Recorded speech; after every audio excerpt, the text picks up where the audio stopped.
Now we'll hear from Mr. Royce, California, for 3 minutes. Thank you, Chairman Kanjorski, for holding this hearing today.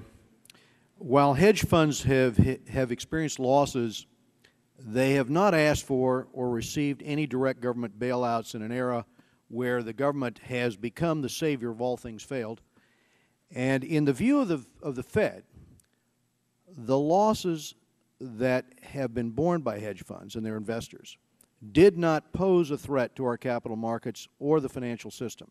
A major reason why this was the case was because of the general lack of leverage within the hedge fund sector. Recently, we saw a commentary by the chairman of London's Financial Services Authority.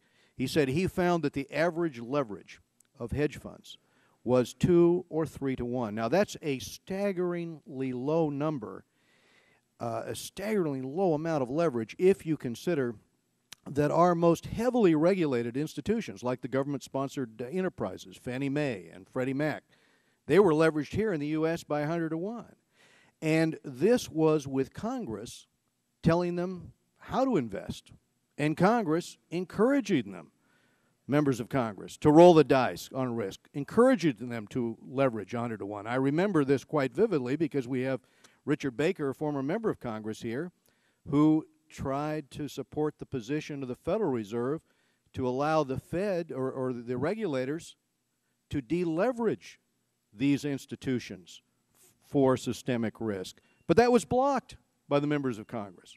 So we contrast that situation with that kind of over-leverage, and thus far it appears counterparty risk management, which places the responsibility for monitoring risk on the private market participants who have the incentives and capacity to monitor the risks taken by hedge funds.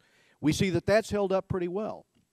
As we move forward with the revamping of the regulatory framework overseeing our financial system, I think it's worth noting that the role hedge funds and other private pools of capital have played in our financial system is a pretty extensive one. They help the pension funds, they help the endowments and charities and other institutional investors, and they help them in diversifying their risk. They are an important source of capital formation and liquidity to the broader financial system. New regulations should take into account the benefits hedge funds have provided and avoid restricting the ability of institutional investors to take advantage of all alternative investments. And I yield back the balance of my time, Mr. Chairman.